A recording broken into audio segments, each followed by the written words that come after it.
Magelang hari ini.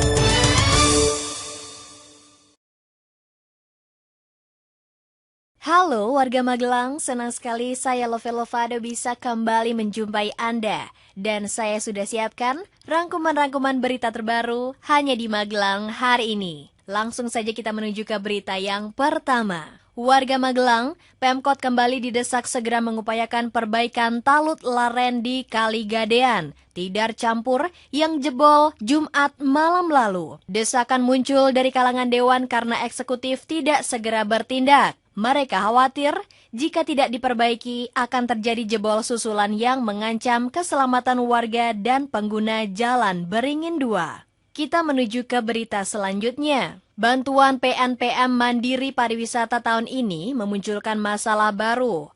Ternyata bantuan yang diberikan di Sparbud Kabupaten ke beberapa desa wisata di Kecamatan Borobudur tanpa sepengetahuan Camat Borobudur. Pendataan bantuan tersebut tidak mulai koordinasi pemerintah Kecamatan Borobudur. Hanya penyaluran bantuan PNPM Mandiri reguler saja yang melalui kecamatan. Masyarakat tetap nekat menambang pasir secara manual di beberapa sungai yang berhulu di Merapi.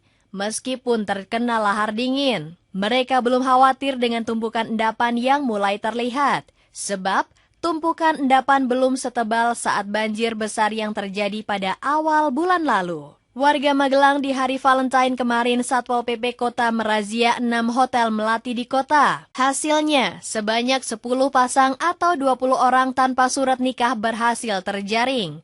Beberapa di antaranya seorang perempuan warga Temanggung yang berprofesi sebagai perangkat desa dan seorang perawat warga Purworejo. Semuanya ditemukan dengan pasangan masing-masing tanpa dilengkapi surat nikah. Karena bukan termasuk kategori tindak pidana ringan, mereka hanya diberikan pembinaan dan dilepaskan kembali. Berita teraktual seputar Magelang masih saya rangkumkan untuk Anda di Magelang hari ini.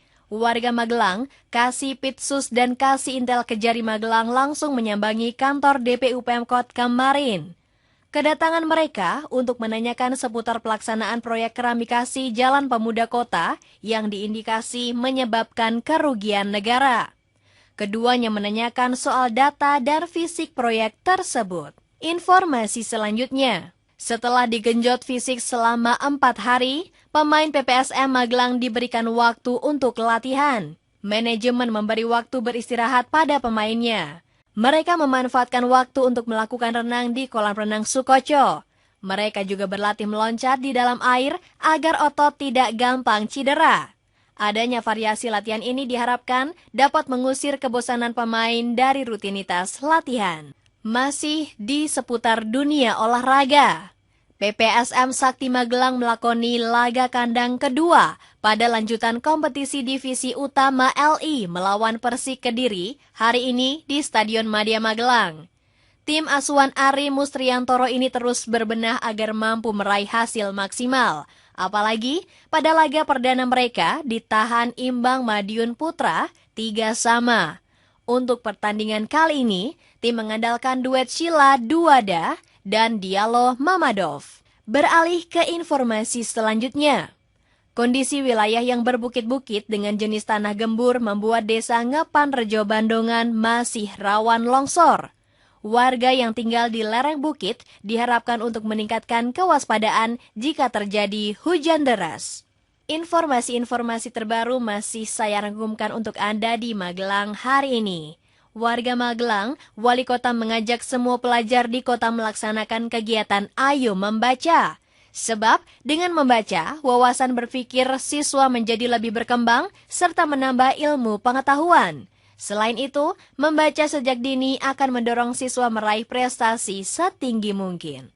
Pelaku perampasan motor dan pelecehan terhadap korbannya, 2 wanita warga Gerabak sudah ditangkap oleh Polres.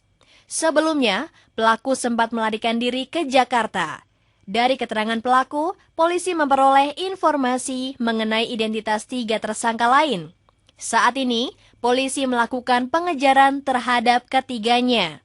Atas perbuatannya, pelaku terancam hukuman maksimal 5 tahun penjara. Informasi selanjutnya, sebagian besar pengguna jalan mengeluhkan sempitnya jalan Ikhlas. Apalagi banyaknya kendaraan yang parkir nyaris memakan separuh ruas jalan, membuat fungsi jalan kota tersebut semakin berkurang.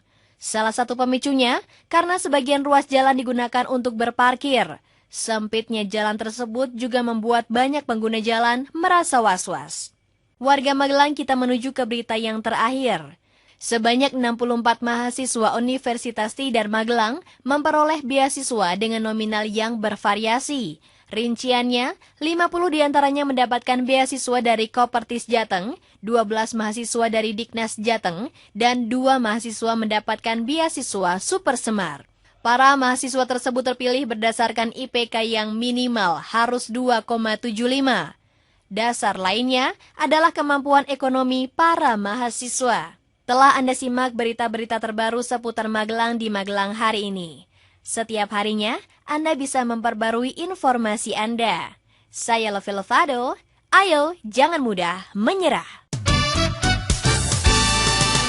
Magelang